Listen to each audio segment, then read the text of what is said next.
Bonjour René.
Bonjour Pascal.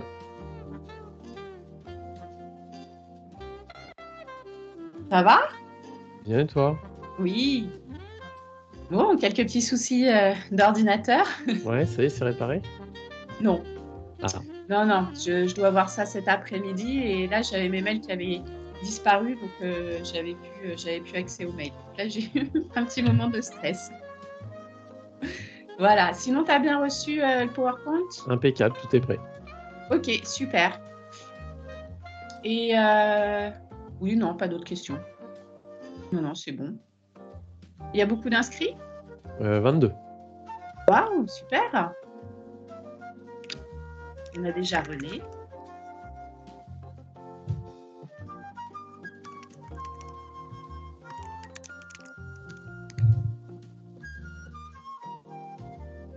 Bon, bah, si c'est parfait, je te retrouve tout à l'heure. Ouais, ça marche. Merci. À tout de suite.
Bonjour Christine, bienvenue. Je vous laisse prendre connaissance de notre tutoriel sur l'utilisation du logiciel Teams et on se retrouve dans 10 minutes pour cette visioconférence.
Bonjour Geneviève, bonjour Catherine et Rusty, bonjour Arlette. Bonne année Geneviève. Je comprends pas trop votre message. Ne pas ouvrir trop vite votre micro afin qu'à l'avenir nous n'entendions pas que votre conférencière est pressée de partir. Vous parlez d'une vision en particulier?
Alors Geneviève, effectivement, 17 janvier, la conférencière avait un train à prendre puisqu'elle avait un rendez-vous derrière. C'est une professionnelle qui a une activité professionnelle. Donc elle me prévenait juste que fallait pas qu'on commence trop en retard en attendant d'éventuels retardataires. Voilà, c'est tout. Et puis on n'a pas écourté la conférence pour autant.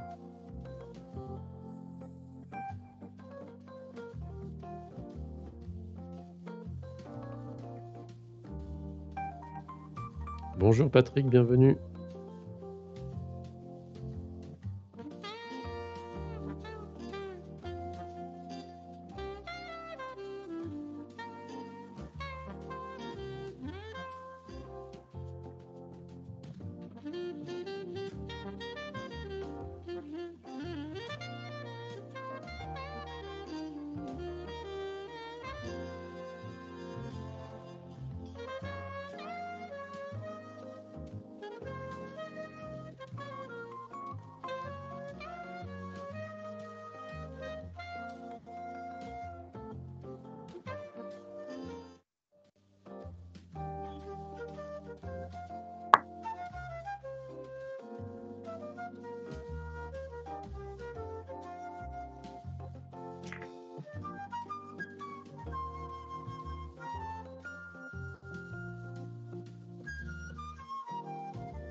Allez, je laisse finir le tutoriel et on va pouvoir démarrer.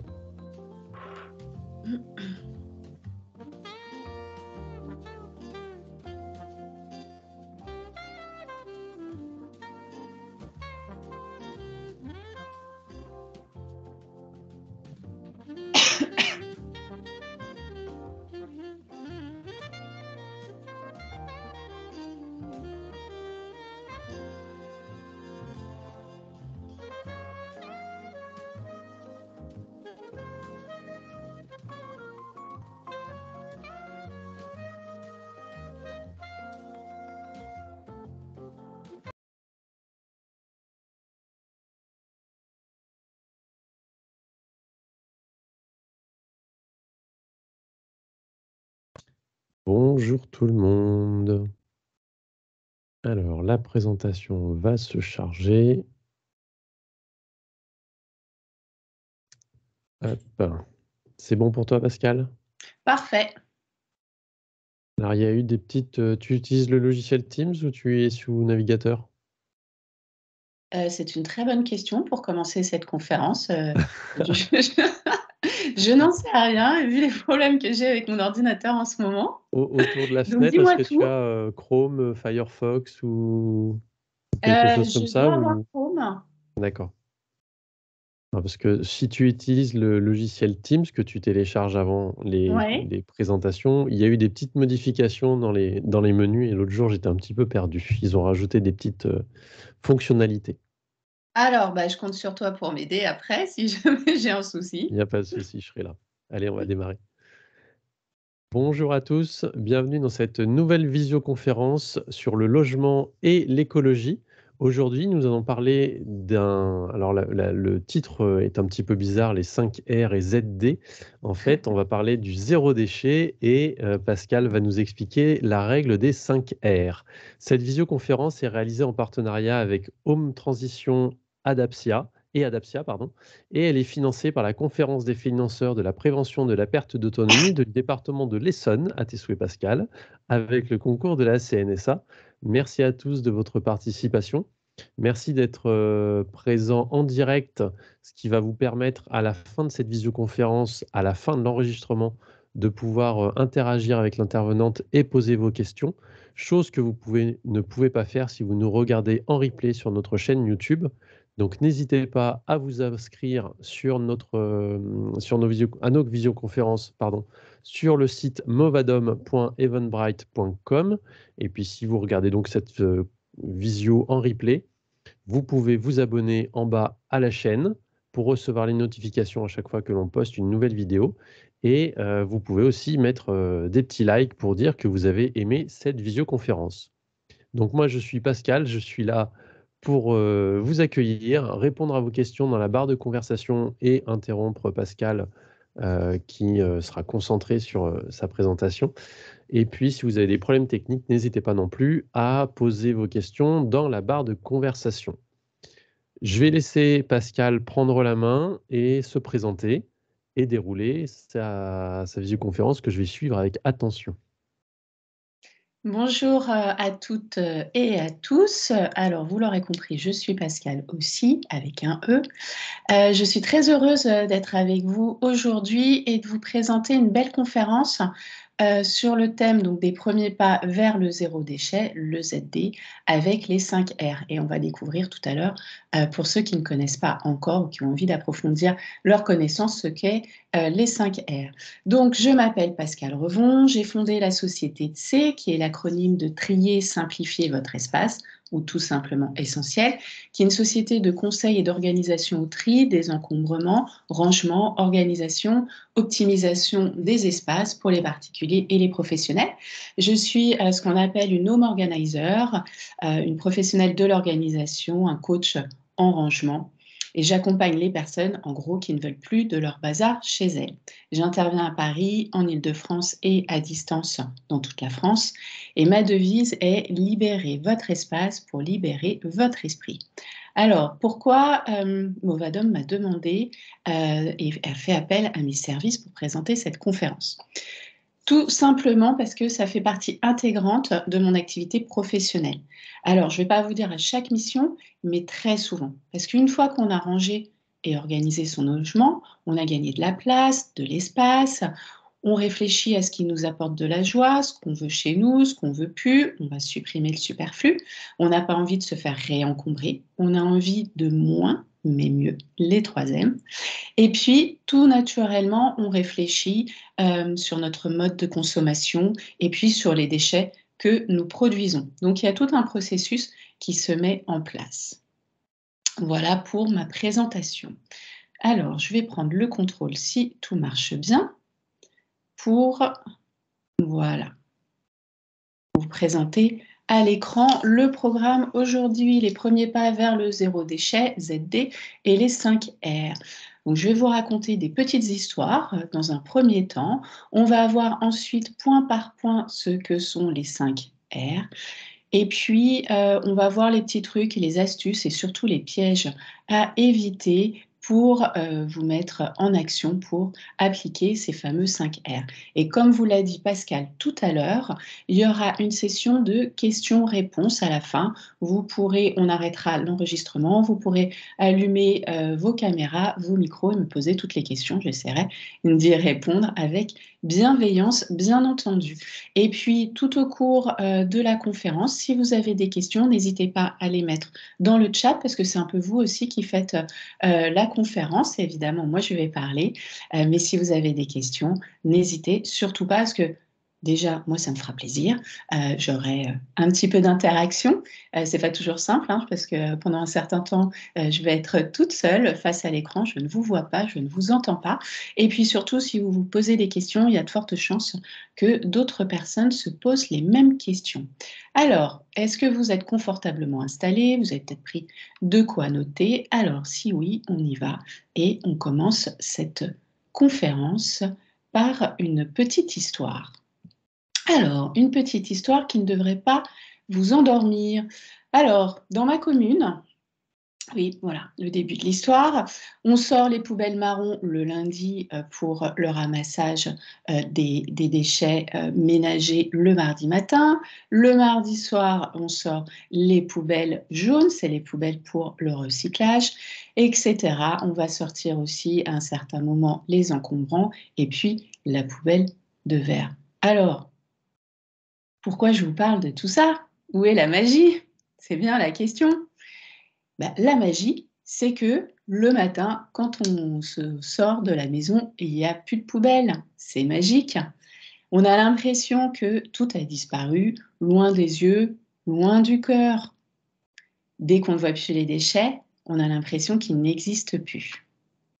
Pourtant, c'est pas parce qu'on va trier, recycler que les déchets ont disparu comme par miracle. Voilà, bon, c'est pas peut-être la meilleure des histoires, mais c'est vraiment pour nous faire prendre conscience que on produit des déchets et que ces déchets, même si aujourd'hui ils vont être emportés, loin des yeux, loin du cœur, ils existent toujours et ensuite il va falloir les retraiter. La fin de l'histoire aurait pu être ils vécurent heureux et eurent beaucoup de déchets. Voilà. Malheureusement, c'est pas une histoire sympathique. La fin est peut-être même tragique et malheureusement, c'est la réalité. Voilà. Beaucoup d'histoires comme ça à vous raconter, mais on va s'arrêter là pour aujourd'hui. Les chiffres de l'ADEME, c'est l'Agence pour la transition écologique. C'est un établissement public qui lutte contre le réchauffement climatique et la dégradation des ressources.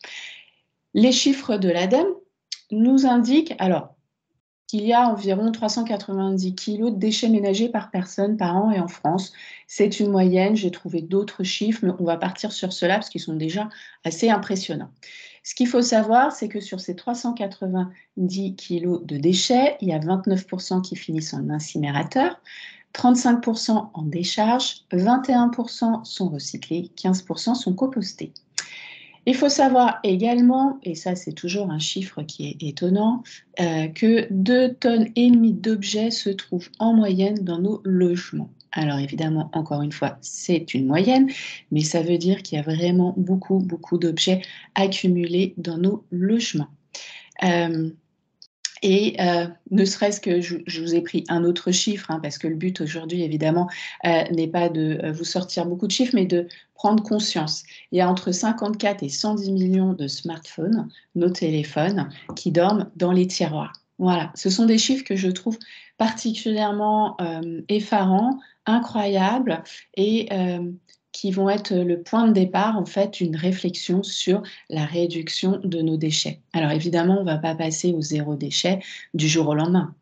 Nos poubelles qu'on sort 1, 2, 3 fois par semaine, on ne va pas se retrouver avec juste un petit bocal par an avec nos déchets. Évidemment, ça va prendre du temps et nous sommes là aujourd'hui pour voir comment on peut y arriver. Parce qu'il faut savoir aussi qu'il y a 14 milliards d'euros de dépensés chaque année pour la gestion publique de ces déchets, outre ce que les entreprises peuvent également faire.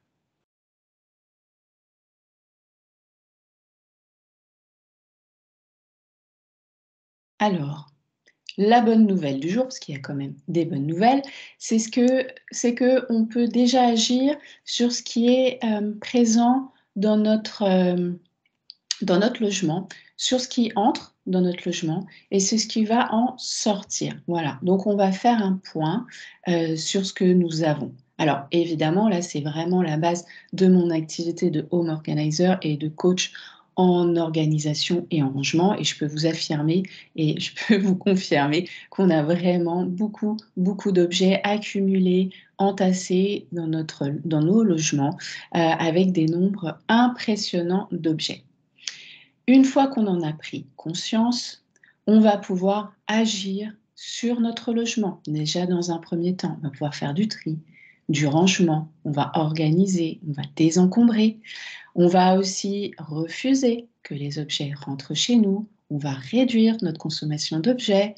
On va réutiliser les objets. On va les recycler. On va les composter. Voilà, vous avez déjà vu qu'il y a beaucoup de R et nous allons bientôt les voir. La croissance, notre économie est basée sur la croissance et le moteur principal de cette croissance, c'est la consommation de biens et de services en tout genre. Donc cette consommation de produits industriels, on a la face émergée, donc c'est le produit fini qui arrive chez nous, par exemple une bouteille en plastique, et puis comme dans les icebergs, on a toute la partie immergée, tout ce qu'il a fallu utiliser comme ressource pour pouvoir produire cette bouteille.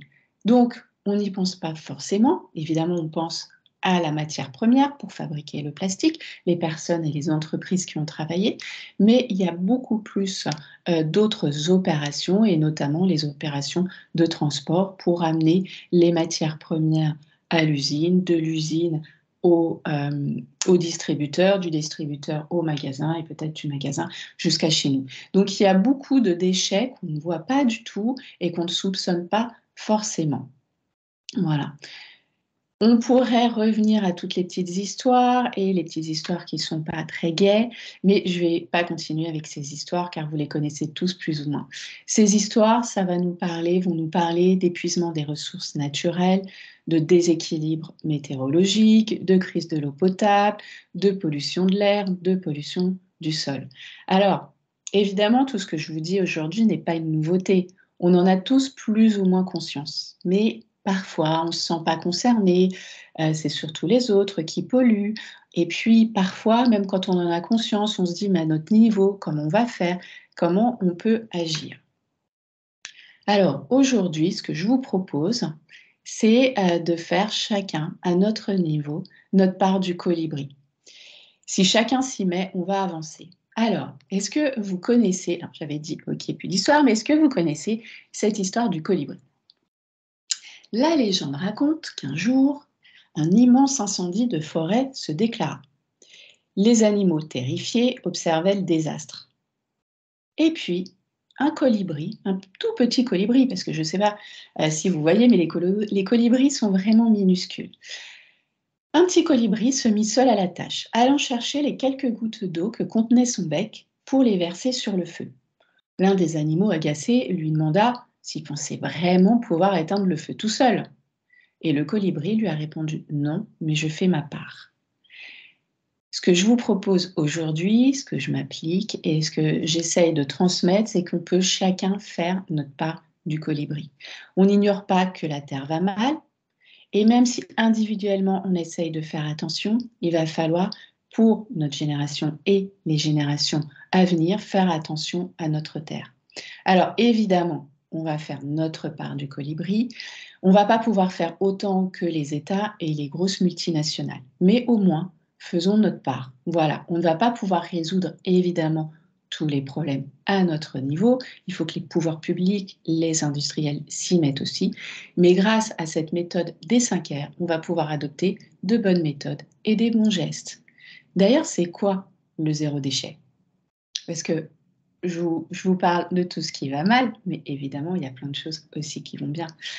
Le zéro déchet, pour moi, et c'est ma vision des choses, c'est pas une mode, c'est vraiment une nécessité et c'est un devoir que nous avons.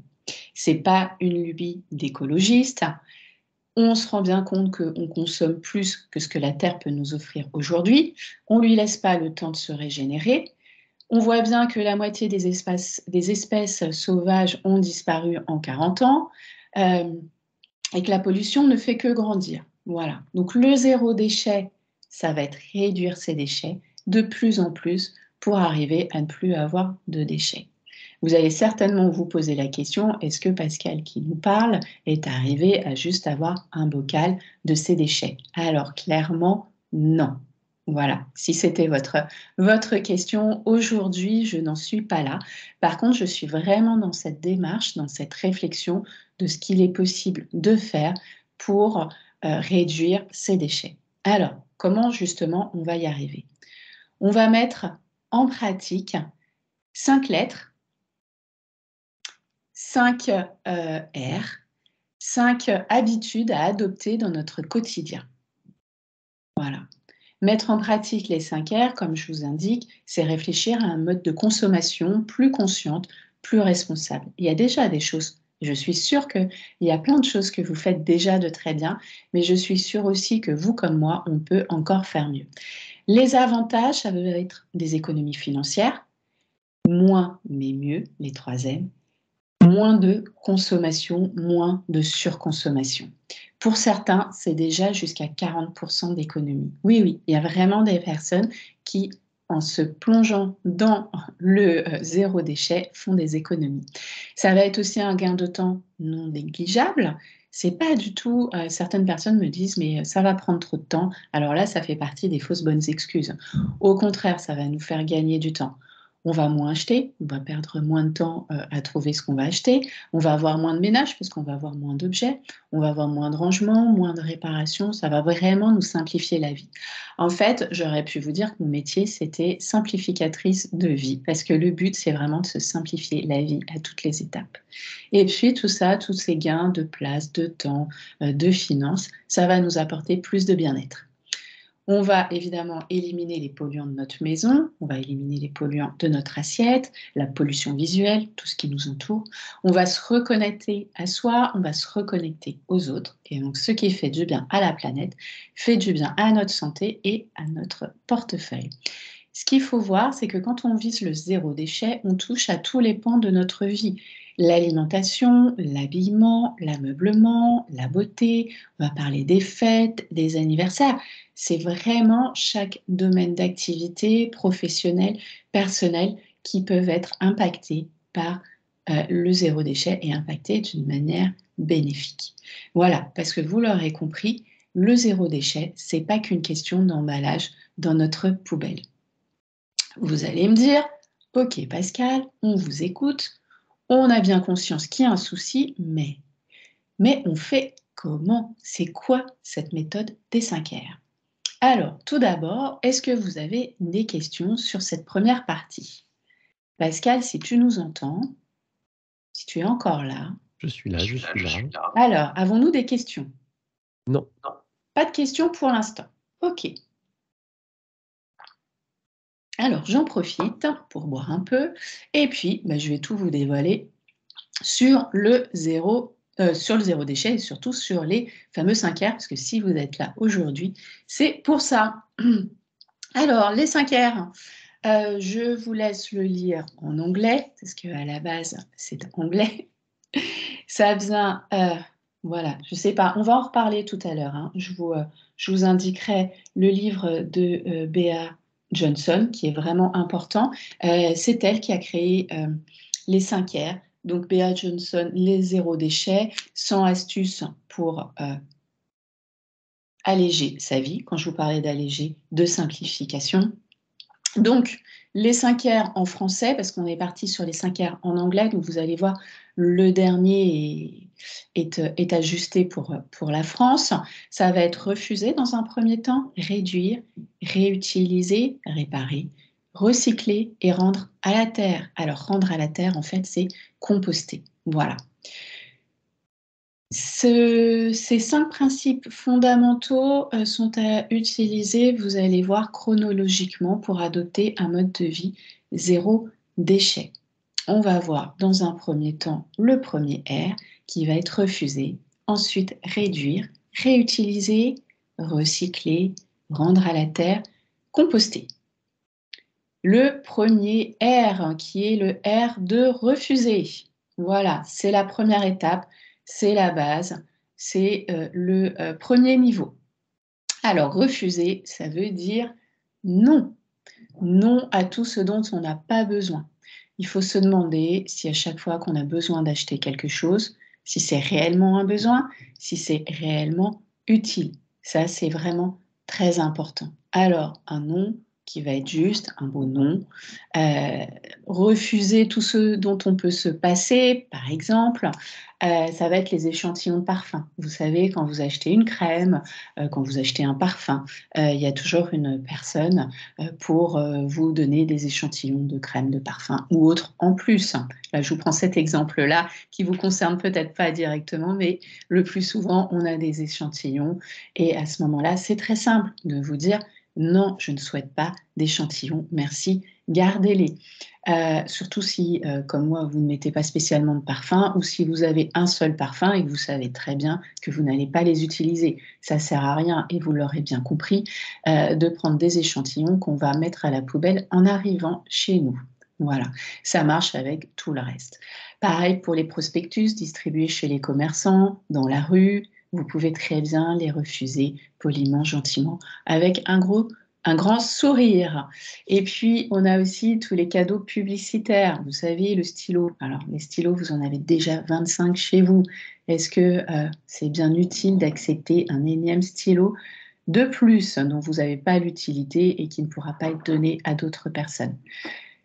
Les cadeaux également, vous savez, quand vous passez des commandes, voilà, on a plein de catalogues et sur les catalogues, on passe commande et puis on vous envoie des bons de réduction. On vous dit, allez, si vous commandez pour plus de tant d'euros, vous allez avoir tel ou tel cadeau. Alors là aussi, s'il vous plaît, si c'est possible, si ça ne vous est pas utile, refusez ces cadeaux. Alors, je vous en parle d'autant plus que, vous l'avez compris, mon métier est d'aller désencombrer les personnes. Et tous ces objets, je les retrouve à chaque fois lors de mes missions. Et le plus souvent, on me dit, mais non, mais en fait, j'avais oublié que j'avais ça, mais ça ne me sert à rien. Cet appareil, de temps en temps, vous avez des sortes de petits appareils électroménagers, mais qui sont de mauvaise qualité, qui vous sont pas utiles, qui cassent au premier coup, vous savez pas trop quoi en faire, des petites babioles, des petites choses. Donc voilà, le premier R, c'est vraiment refuser, dites non, je ne souhaite pas avoir de cadeau. Voilà. Et puis, refuser, ça peut être aussi parfois quand vous hésitez entre deux produits, si vous voyez un produit qui est plus emballé que l'autre, bah, vous allez prendre celui qui contient le moins d'emballage. En fait, ce qu'il faut voir, c'est que rien n'est jamais gratuit et que plus vous faites entrer d'objets chez vous, plus vous accumulez. Et plus vous accumulez, plus vous stockez, plus il y a de gaspillage. Et c'est des gaspillages de ressources. Voilà, ça c'est vraiment l'experte en rangement et en organisation qui vous parle. Voilà. Alors, ce que je veux vous dire, c'est qu'il ne s'agit pas de refuser le confort moderne, mais vraiment d'apprendre à reconnaître et à différencier le superflu de ce qui est nécessaire. Moins on laisse rentrer d'objets chez nous et moins on aura d'objets à nous débarrasser. Vraiment, questionnez-vous sur vos réels besoins et refusez tout ce qui est superflu. Voilà.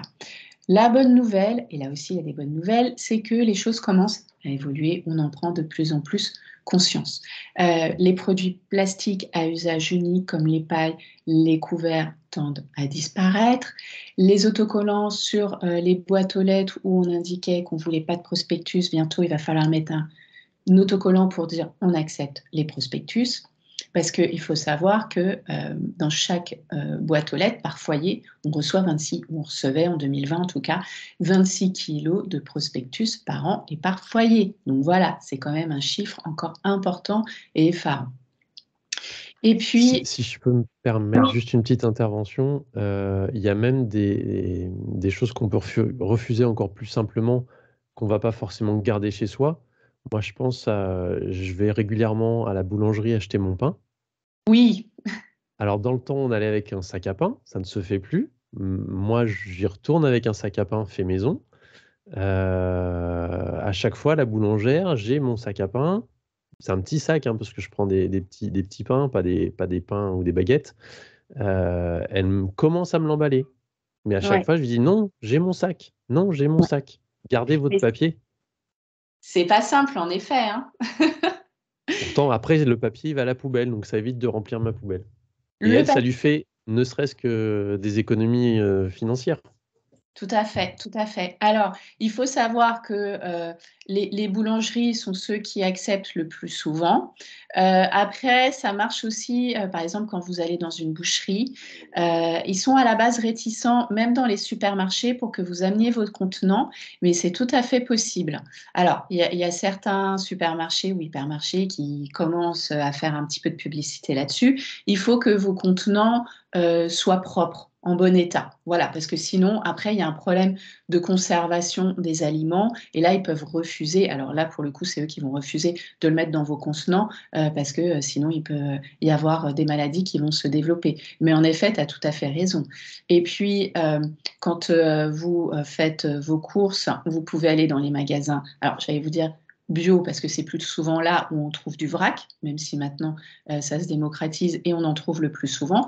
Et donc, vous pouvez toujours avoir sur vous un petit filet, des petits sachets que vous allez réutiliser à chaque fois pour prendre vos légumes ou tout ce qui est en vrac, comme des pignons de pain, du riz, des pâtes, etc. Donc, ça commence par là. Vraiment refuser les sacs quand vous allez acheter, par exemple, des vêtements ou autre. Ayez toujours vraiment, ça c'est votre kit de survie, ayez toujours un sac ou plusieurs sacs sur vous. Les exemples, en fait, sont très, très longs et en Il y en a fait, plein. on a une petite heure Ça s'applique partout. et ça s'applique partout. En fait, il faudrait à peu près, 1 heure pour chaque aire et puis C'est ça. après, 1 heure pour chaque pièce de la maison parce que dans chaque pièce de la maison, il y a plein, plein, plein de choses à faire. En fait, quand on s'y met, c'est formidable et au début, on se dit: «Oh mince, comment je vais faire? Oh, c'est trop compliqué» et on s'aperçoit, que c'est pas si compliqué que ça et qu'on en revient au bon sens. Parce que les personnes, qui nous suivent et qui suivent Movadom, pour la majorité, sont des seniors et donc là, on se dit aussi les seniors doivent se dire: «Mais les 2 Pascal, nous parlent, voilà, de choses qu'on faisait avant» et quand je vais vous parler du compost, c'est vrai qu'on compostait beaucoup plus avant, ça nous paraissait être une évidence. Donc il y a des choses qu'on est obligé de redire, de remettre en place parce que on s'est fait un peu dépasser par cette société de consommation et de surconsommation. Donc en fait, on réapprend le bon sens et puis faire avec ce que notre société actuelle nous oblige de faire. Parce que voilà, c'est pas toujours évident. Pour refuser, je vous ai mis un petit graphique.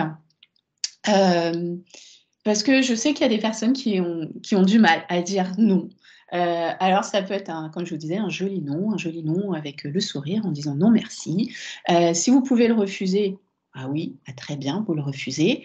Parfois, c'est pas toujours simple hein, non plus, parce que quand on vous offre quelque chose de bon cœur, quand c'est des amis, on a du mal à dire non. Donc réfléchissez si vous en avez besoin ou pas. À ce moment-là, bon, vous expliquez à la personne, merci, mais réellement, je n'en ai pas l'utilité. Donc garde-le, gardez-le, vous pourrez l'offrir à quelqu'un d'autre. Après, quand vous avez dit oui, pensez est-ce que vous pouvez le réutiliser ou pas. Si vous ne pouvez pas le réutiliser, on va voir ça tout à l'heure, on va le recycler. Et puis si on peut le réutiliser, on va voir si par la suite on peut le transformer ou si on peut le composter. Voilà, on avance déjà un peu sur les autres aires. Mais voilà, la première chose, surtout, c'est commencer par refuser. C'est la première étape. Ensuite, le second R, c'est le R de réduire. Alors, on va réduire ce dont nous n'avons pas besoin et que l'on ne peut pas refuser. On va acheter les quantités nécessaires à nos besoins pour réduire notre consommation et le gaspillage qui peut en découler.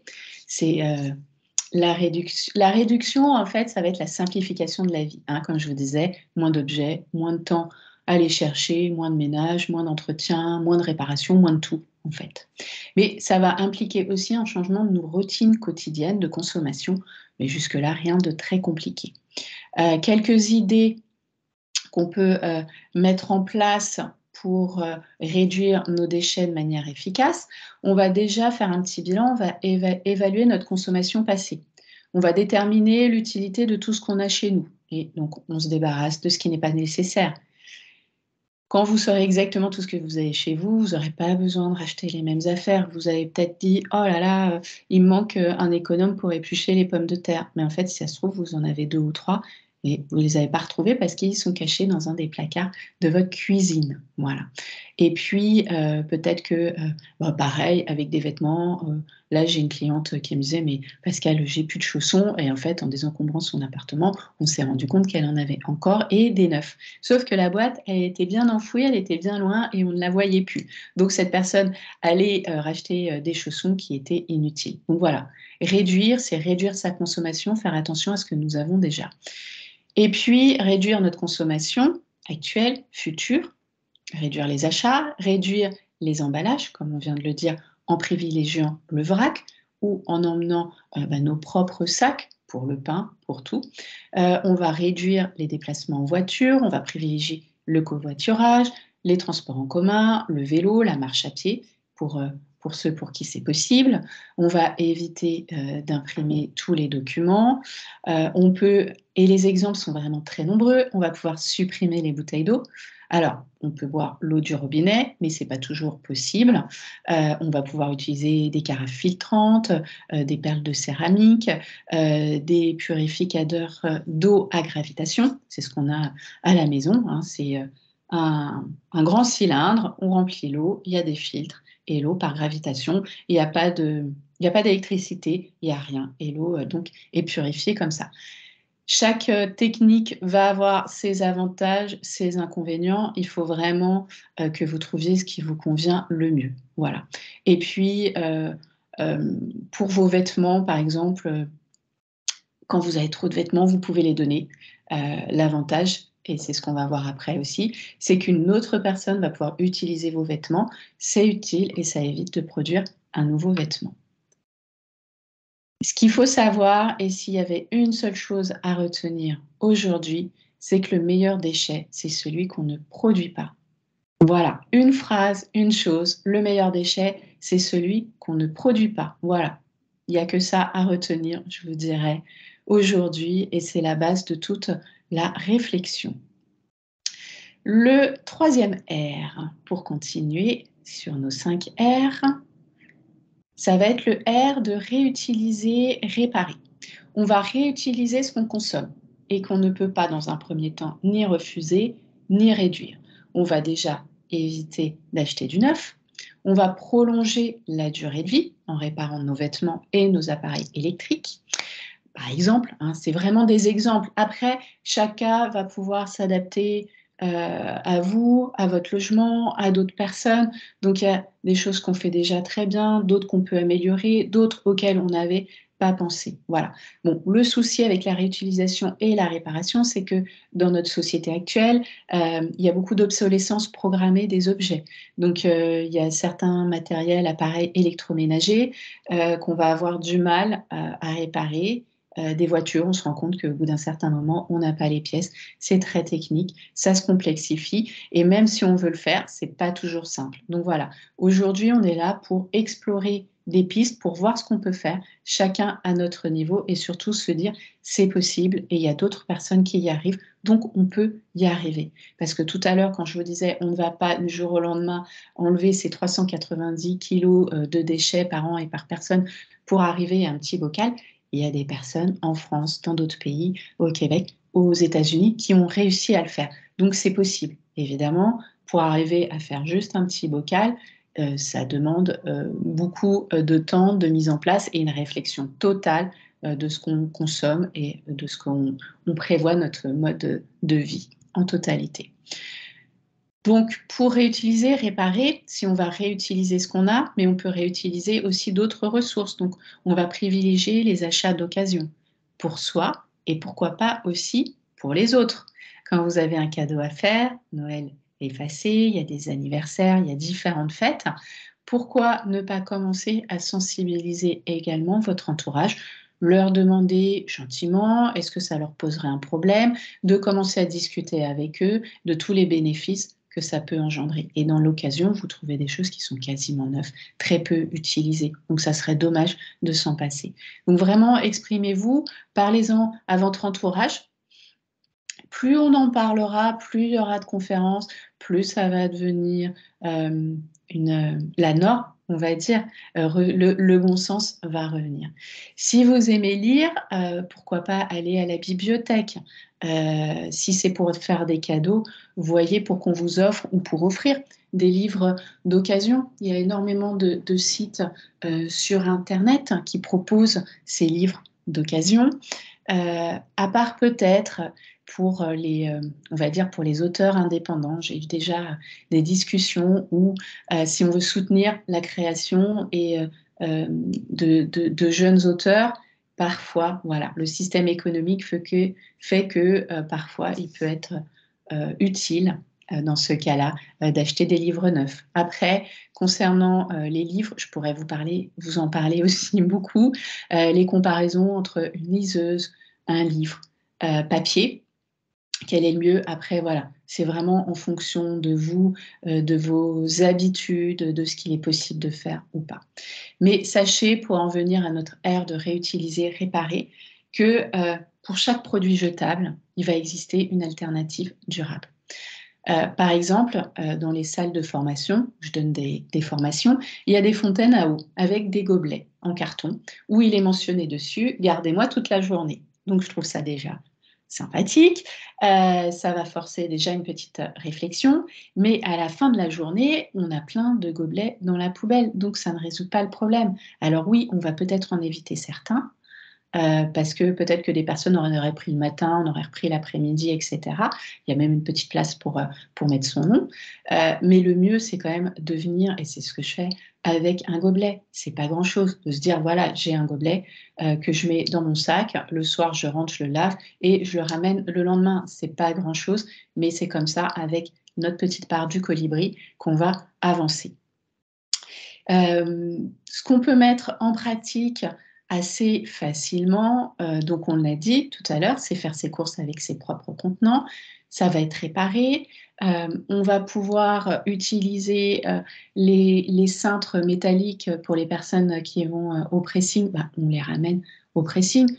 Parce qu'au bout d'un moment, vous allez vous rendre compte que vous n'avez pas l'utilité, de tous ces cintres, et c'est un peu dommage, des cintres qui ont été, utilisés, pour un objet, une semaine, de les mettre à la poubelle. Donc vraiment, il suffit, la prochaine fois où vous allez au pressing, de ramener, vos cintres.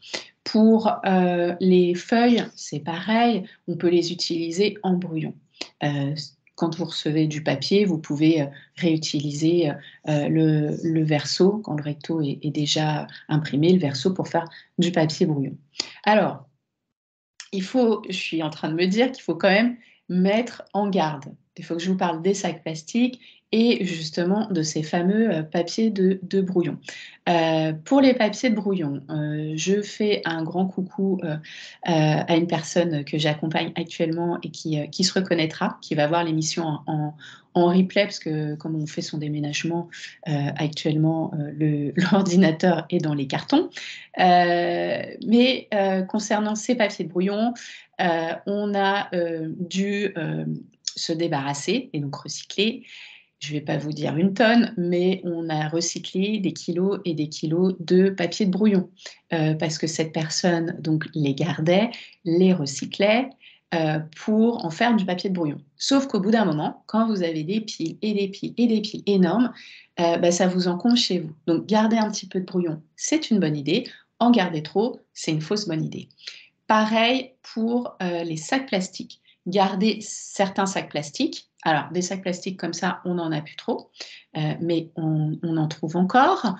C'est bien parce que vous allez me dire: «Pascale, on se sert des sacs plastiques pour en faire nos poubelles, parce qu'on a besoin de transporter ça, pour mettre les chaussures sales, et cetera». Donc il y a de l'utilité et c'est bien de réutiliser ces sacs plastiques. Par contre, la fausse bonne idée, c'est de garder trop de sacs plastiques. Garder un peu de sacs, oui, si c'est utile. Avoir trop de sacs, non. Ça vous prend beaucoup de place. Et puis, refuser, en fait, quand vous allez commencer à vraiment vous mettre au zéro déchet, en commençant par le début, on refuse. Donc, une des premières choses à faire, c'est refuser les sacs plastiques. Vous allez venir avec vos propres sacs, donc vous allez avoir beaucoup moins besoin de sacs plastiques. Voilà. Et puis, comme vous allez réduire votre consommation par la suite, le 2, vous allez avoir moins de déchets. Donc, si vous avez moins de déchets, vous avez moins besoin de sacs poubelles. Voilà. Donc, on voit au fur et à mesure, quand on applique dans l'ordre, on a besoin de moins en moins de choses. Et puis, il ne faut pas confondre la réutilisation et le recyclage. Alors, c'est vrai que dans le langage courant, on utilise un peu les deux, ça se confond un peu, on réutilise, on recycle. C'est pas la même chose, c'est différent ce qui va concerner la préservation de l'environnement, parce que c'est ça aussi qui va nous intéresser aujourd'hui. Réutiliser, on va se servir de matières que nous avons déjà chez nous. Recycler, ça va être une solution de dernier recours pour traiter ce qu'on n'a pas pu éviter et permettre donc ce qu'on appelle, et ce qui est à la mode, les démarches d'économie solidaire. On entend beaucoup parler d'économie solidaire en ce moment, mais ça devrait venir qu'à la fin. Le recyclage, c'est la fin. Au début, on commence à refuser les déchets, on les réduit, on réutilise, et ensuite seulement on devrait se poser la question du recyclage. Parce que ce que je vous ai indiqué au départ dans les chiffres, c'est qu'il y a très peu en fait de déchets qui sont recyclés en France. Et c'est ça qui est important à retenir, c'est attention, on se dit ah bon bah, c'est pas grave de toute façon, on a l'impression d'être vertueux en se disant bon bah de toute façon ça sera recyclé. Mais déjà il faut savoir qu'il y a peu de recyclage en France. Et puis, recycler, ça demande une importante consommation d'énergie. On va consommer des ressources en eau, donc en énergie. Il faut savoir déjà que pour recycler, il faut des poubelles de recyclage, il faut un camion qui vient les chercher, il faut une usine de transformation, il va falloir utiliser certains matériaux, certaines ressources, et ensuite il va falloir remettre dans le circuit. Donc on se rend compte, et c'est ce qu'on a vu tout à l'heure, on a la phase émergée et on a la phase immergée. Donc on a la phase immergée, on a toutes les ressources qu'on a utilisées pour produire un déchet, et ce déchet, pour les 20% qu'on va pouvoir recycler, il va y avoir encore toute une partie immergée de la nécessité de consommation d'énergie pour recycler ce déchet. Donc vraiment, vous l'aurez compris, et j'insiste dessus, le recyclage, c'est ce qui arrive en dernier. Pour les bonnes idées à transmettre pour le recyclage, on va dire évidemment, ça va être d'être incollable sur les consignes de tri. Ce qu'on peut recycler, ce qu'on ne peut pas recycler. Et ça, c'est pas encore uniformisé partout en France. Parfois, ça va dépendre des communes. Donc voilà, le plus souvent, vous avez un petit fascicule ou sur Internet, vous allez savoir pour votre commune dans quelle poubelle vous allez pouvoir mettre vos déchets. Alors, depuis le 1er janvier, Pascal, Ouais. c'est partout pareil. Ah, c'est bien, parce que j'ai pas l'impression, moi. Alors, logiquement, le texte de loi fait que à partir du 1er Ah, janvier 2023, super, heu, on a une poubelle jaune, enfin une poubelle de d'accord. recyclage et dedans, on met tous les emballages, le carton et le papier. D'accord. Alors, si vous avez vu sur la première slide, c'était déjà le cas pour nous, on avait déjà la poubelle. Parce que je sais que souvent, chez les clients, c'est pas toujours simple. Après, est-ce qu'on peut tous mettre en France la même chose dedans? Parce que de temps en temps, C'est ça la norme. En fait, c'est, ah, dans le recyclage, tu dois mettre tout ce qui est papier, carton et emballage. d'accord, tous En les fait, il y a il y emballages. a il y a plus de questions à se poser, c'est: «Est-ce que mon déchet est un emballage ou pas?» D'accord, OK. Ah bah super, merci, tu Voilà. vois? Parce que ça, c'était toujours la grande question. De temps en temps, certaines communes acceptaient certains emballages, d'autres pas. Bon, Ouais, après, je suis sûre que sur la notion d'emballage, il y aura peut-être encore, peut-être, ça va des évoluer. des interro des interrogations aussi. Est-ce que Tout à réellement ça fait. c'est un emballage ou pas? Mais bon, Ça, c'est une bonne nouvelle. Donc, on va tout recycler. Mais encore une fois, hein, le meilleur déchet, c'est celui qu'on ne produit pas. Donc, avant de penser au On va tout recyclage. trier. Après, ce qu'ils en font dans l'usine, il y a des choses qui sont recyclées, il y a des choses qui sont Ouais, réutilisées, il y a des choses qui sont valorisées. Il y a ouais. beaucoup de déchets qui sont brûlés pour produire de l'énergie. Oui, alors ça, c'est vrai que je ne l'ai pas dit au début, je l'ai supprimé en fait. Euh, voilà, quand ça passe dans les incinérateurs, on se dit, bon, allez, ça va procurer de l'énergie. Donc, c'est une sorte de recyclage. Mais voilà, j'en ai pas parlé parce que, alors, c'est pareil en fait, hein, les discussions et les discussions qu'on aura peut-être après la conférence, les points de vue vont être différents, les objectifs vont être différents. Et vraiment, voilà, sur une conférence sur le zéro déchet, c'est vraiment tendre vers le zéro déchet parce qu'on s'aperçoit que oui, on peut mettre en place certaines choses, mais au final, c'est vraiment pas la bonne solution. Et même si on arrive à recycler, bah, tout se recycle pas. Le plastique va se recycler une fois, mais c'est pas indéfini. On va recycler le verre, mais ça coûte vraiment beaucoup d'énergie de recycler le verre parce qu'il faut réchauffer, etc. Donc oui, c'est possible. Et si on réduit vraiment nos modes de consommation, je pense que la planète nous remerciera. Mais oui, il y a des choses qui sont mises en place. Et donc maintenant, on ne se pose plus de questions pour la poubelle. C'est formidable. Donc, il y a René qui nous dit apparemment on ne recycle pas les emballages gras si vous recyclez tous les emballages. Vous ne vous D'accord. posez pas la question, juste c'est un emballage, donc je le mets dans le sac jaune. C'est comme à une époque, je me rappelle, on me disait le pot de yaourt dans le bac Mm. jaune, mais je le lave avant. Non, puisqu'en fait, vous utilisez de l'eau, vous gaspillez de l'eau pour nettoyer votre pot de yaourt avant de le jeter. Les Mm. plastiques sont broyés, fondus, donc ça, pour refaire d'autres plastiques, donc ça n'a pas d'importance. Bon, bah formidable alors. Ça fait partie des bonnes nouvelles.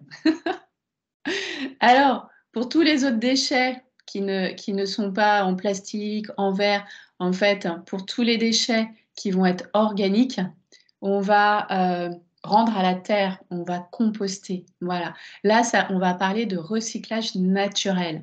Et donc, ça va être une étape incontournable du zéro déchet. C'est vraiment, on va dire, l'élément clé. Avec le temps, les déchets organiques vont se décomposer et rendre leurs nutriments au sol. C'est ce qu'on va appeler l'or noir. Et pour les composteurs, en fait, on va voir dans les appartements, ça fait du jus. Pour les composteurs extérieurs, on va avoir de la terre qui va être un engrais. Donc, c'est voilà, tout ce qui vient de la terre retourne à la terre. Et donc, pour rendre à la terre, pour composter, ça va être tous les déchets organiques et biodégradables. Ça va être quasiment tous les résidus alimentaires. Alors là aussi, on pourrait en parler pendant une heure, voire une journée, du compostage qu'on met dans le compost, qu'on met pas, comment on l'alimente, voilà. Donc j'allais dire comment on le touille aussi, hein, parce que quand on voit la première photo avec tous les aliments, il faut savoir aussi qu'on met des déchets verts, mais aussi on met les déchets bruns, voilà. Donc le compost, c'est vraiment pour moi une des meilleures solutions. On n'a rien inventé, là aussi, c'est ce qu'on faisait avant. Ça paraît du bon sens. Voilà. Plutôt que de polluer la terre, on va nourrir la terre. Juste peut-être une idée qui me vient, mais ce qui est important en fait, c'est que c'est mieux d'utiliser des aliments bio parce que votre compost, s'il est bio, quand vous allez renourrir la terre, vous allez éviter de remettre des pesticides ou autres produits chimiques dans votre terre. Il existe différentes solutions pour le compost. Donc, on pense tout de suite au compost dans le jardin, mais tout le monde n'a pas la chance d'avoir un jardin. Donc, le composteur individuel dans le jardin, vous pouvez le fabriquer vous-même avec du bois qu'on va récupérer. Ça, c'est la meilleure des solutions. Je vous ai quand même mis un composteur en plastique parce que en fait, dans la commune où j'habite, ils ont proposé des composteurs et ce sont des composteurs en plastique. Alors, il n'est pas du tout comme ça, le mien, mais voilà, on a quand même des composteurs en plastique parce qu'on nous explique que c'est plus durable dans le temps et puis d'autres arguments. Donc voilà, je suis pas favorable aux composteurs en plastique, mais c'est déjà une première étape et ça facilite après le compost. Ensuite, vous avez les composteurs individuels en appartement. Ça se présente comme des petits seaux. Alors, le compost ne sera pas solide, mais ça va être du liquide. Vous voyez sur certaines photos, il y a des petits robinets. Donc, vous allez avoir du jus de compost, ou d'autres personnes appellent ça du thé de compost. Voilà. Le couvercle va être hermétique pour éviter les mauvaises odeurs. Et puis, à l'intérieur, il y a un système de ventilateur.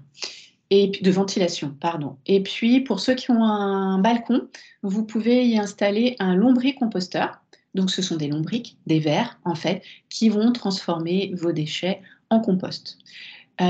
Certaines communes mettent en place aussi des composteurs collectifs au bas des immeubles, dans un coin de lotissement. Ça commence à arriver tout doucement.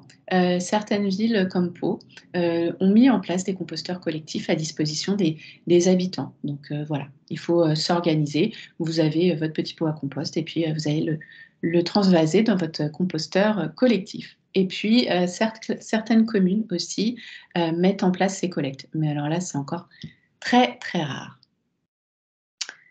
Voilà pour les 5 Il R. y a des communes aussi, je rebondis sur le compost, qui mettent en place des zones de récupération de déchets bio-organiques Mmh.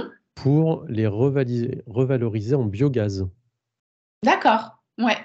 Après, voilà, ces déchets vont pouvoir. Il y a certaines communes donc, qui vont les faire du biogaz. Il y en a d'autres qui vont réellement les réutiliser en compost pour les fleurs de la commune. En fait, c'est vraiment quelque chose qui va être utile. Enfin bon, vous Ou les l'aurez. remettre à disposition en déchetterie pour que les gens puissent avoir du compost frais.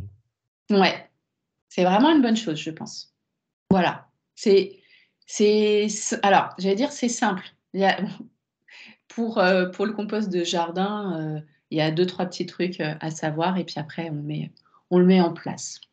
Donc voilà pour les 5 R. Mais alors maintenant, quand on veut passer à l'action, on fait comment?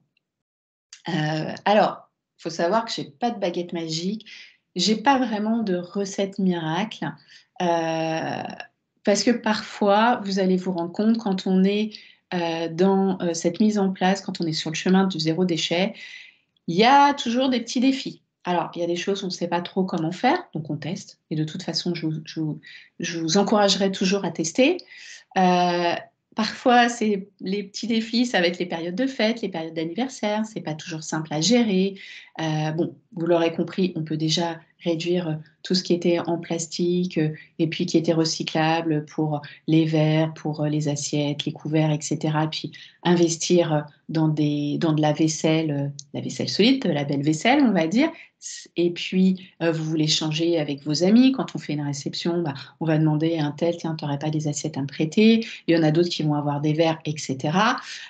Pour les cadeaux, bah, comme je vous disais, vous commencez à en parler autour de vous, de ce que vous aimeriez. Vous sondez l'autre personne, vous commencez à en discuter. Ça va faire partie des défis. Et puis, on l'a vu tout à l'heure, pour les livres, est-ce qu'on préfère un livre, une liseuse?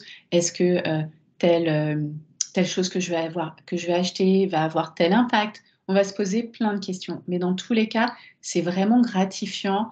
On progresse, on va progresser à son rythme, mais tout ce qui va être bon, tout ce qu'on va pouvoir faire, ça va toujours être ce qui va être bon pour la planète. Gagner en plus pour la planète va être gagné pour nous.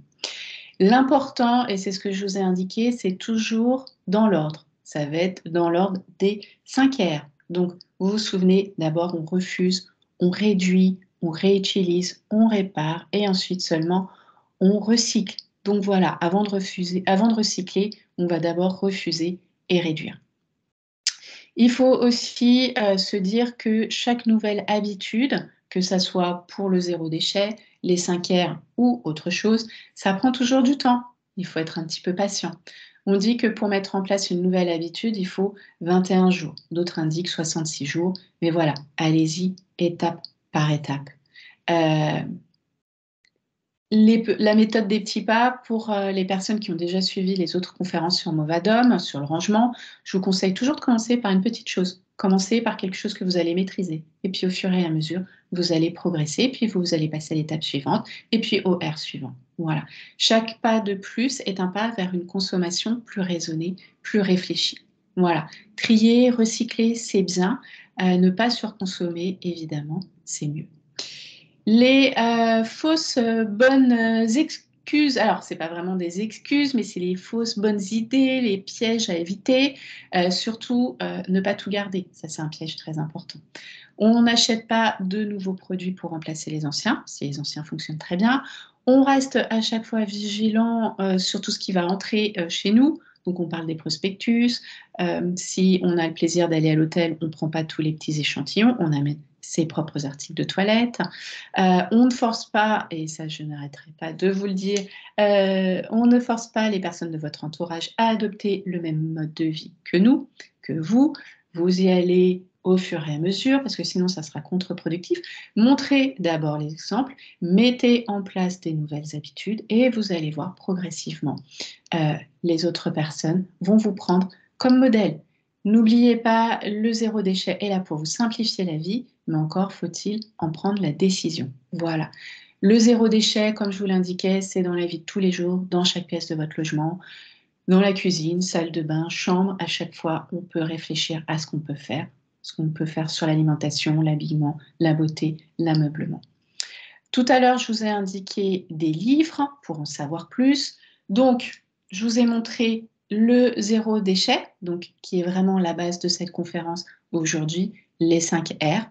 Après, vous avez énormément, c'est un livre de poche, mais qui est très important. Vous avez plein de trucs et des astuces. Des livres que j'aime beaucoup, que je vous ai mis, alors il y en a vraiment beaucoup. Ça, voilà, vous avez la famille Zéro Déchet. C'est très rigolo, c'est très amusant. Vous avez plein de graphiques, c'est très coloré. Voilà, c'est très ludique. On apprend plein de choses en s'amusant. C'est à la portée de tout le monde. Donc ça, c'est la famille Zéro Déchet. Ensuite, pour vos enfants, vos petits-enfants, et ça, c'est le livre de ma fille que je vous montre, vous avez la même chose pour les enfants, tout ce qu'ils peuvent. Voilà, je sais pas, on va pas bien le Moi, voir, mais ce que j'aime bien, c'est que c'est la famille presque zéro déchet. ben voilà. Voilà, parce que Parce que, c'est pas un truc qui nous dit, faut absolument y arriver au zéro déchet, c'est presque zéro non. déchet. Voilà, mais même pour les enfants, en fait, il y a une liste de ce qu'ils peuvent mettre en place et ce que les enfants peuvent mettre en place à leur niveau. C'est, alors, ils commencent en 1 par faire ton compost, faire les courses zéro déchet, faire les goûters maison, choisir des vêtements d'occasion, partager tes jouets, faire un pique-nique, ton corps zéro chimie. Hein, ça, c'est tout à l'heure, quand je vous parlais de beauté, on peut voilà, utiliser des produits qui vont moins consommer de déchets. Mais bon, là aussi, il y a des avantages et il y a des inconvénients. Donc voilà, ça, c'est vraiment, en tout cas, des livres que j'aime beaucoup. Après, on va peut-être plus être pile dans cette thématique zéro déchet, mais il y a énormément de livres euh, qui vont vous amener aussi. Là, vous avez vivre avec moins. Hein. On va réduire, on va refuser, on va réduire. Ça va être des livres comme Dominique Leroux. Alors ça, c'est vraiment mon chouchou, l'art de la simplicité. Donc c'est toujours voir ce qui est essentiel et ce qui est superflu. Ça va vraiment nous aider dans ce sens-là. Donc on a le zéro déchet et après on a toute la réflexion sur ce qu'on peut faire en général dans notre vie de tous les jours. Et puis donc pour pour terminer cette conférence, surtout n'oubliez pas, hein, vous l'aurez compris, je vous l'ai remis, le meilleur déchet, c'est celui qu'on ne produit pas. Donc on commence la réflexion de ce qu'on peut déjà appliquer, peut-être une fois que la conférence est terminée, réfléchissez à ce que vous pouvez mettre en place très rapidement, très facilement pour vous, et surtout, passez à l'action et mettez-le en place. Voilà. Mon slogan, ma devise tout à l'heure, je vous indiquais, libérez votre espace pour libérer votre esprit. Et bien pour aujourd'hui, j'ai mis libérez votre poubelle pour libérer votre esprit. Voilà, je l'ai adapté. Si vous voulez vous mettre au zéro déchet, si vous rangez et que le bazar revient toujours, si vous ne savez pas comment faire, par où commencer, si vous manquez de temps, d'espace, si vous voulez gagner de l'argent, de la sérénité, si vous déménagez, vous pouvez faire appel à mes services. Alors, si vous êtes dans l'Allier, c'est Pascal, sans eux. Paris, région parisienne, Pascal, avec un E. Vous avez toutes mes coordonnées qui s'affichent. Et pour toutes les personnes qui nous regardent sur Movadom, il y a un petit code promotionnel et vous avez moins 5% sur toutes les prestations. Voilà, avec le code Movadom 2023. J'espère que vous aurez aimé cette conférence, que vous aurez pris plaisir à la regarder comme moi j'ai pris plaisir à vous la transmettre. Quand vous regardez en replay, vous n'oubliez pas de mettre les petits pouces en l'air. Vous pouvez mettre également des commentaires et puis nous indiquer tout ce qui vous a plu, tout ce que j'ai pas pu aborder et j'en suis vraiment désolée, mais aujourd'hui le temps est compté, donc je ne peux pas tout aborder. Il y aurait encore plein de choses à dire, donc n'hésitez pas à nous indiquer ce que vous souhaiteriez qu'on aborde. Voilà.